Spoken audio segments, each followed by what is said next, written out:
Баршаңызға сәлем достар. Бүгін өте дәмді алма қосылып дайындалатын пирогтың жасалу жолымен бөлісемін. Бізге қажетті құрамдардың барлығын төменге жазып қалдырамын.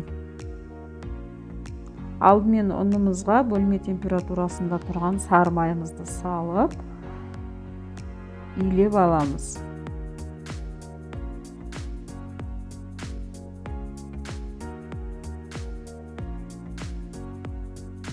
Оның үстіне құмшекерімізді, жұмыртқамызды салып, қамыр жасап алатын боламыз.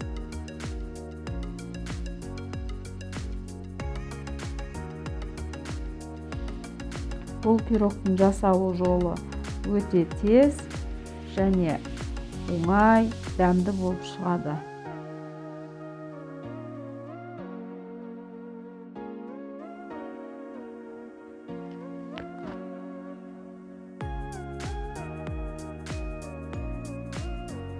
Бізде үгітілмелі қамырымыз дайын болды. Осы қамырымызды мұздатқышқа салып қоямыз.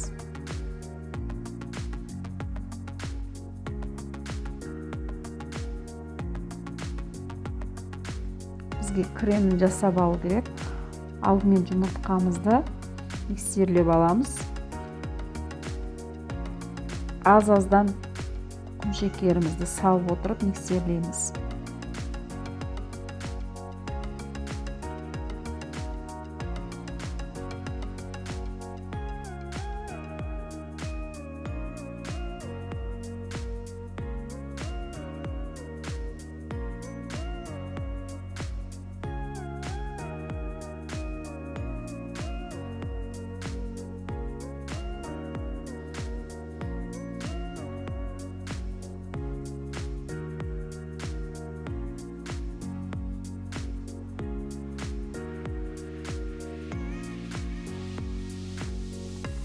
Оның үстіне қаймағымызды салып, жақсылап тағы да миксерлеп аламыз.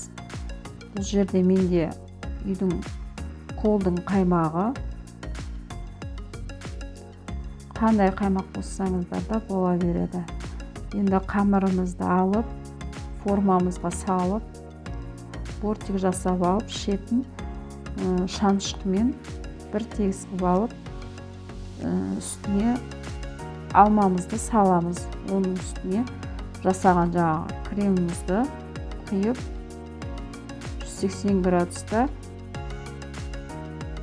30-40 минутта пісіріп алатын боламыз. Піскен піспегенін шимен көрсеңіздер болады. Құрғақ болып шықса піскені болады.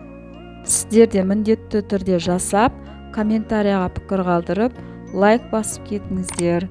Келесі видеоларында кездескенше сау болыңыздар.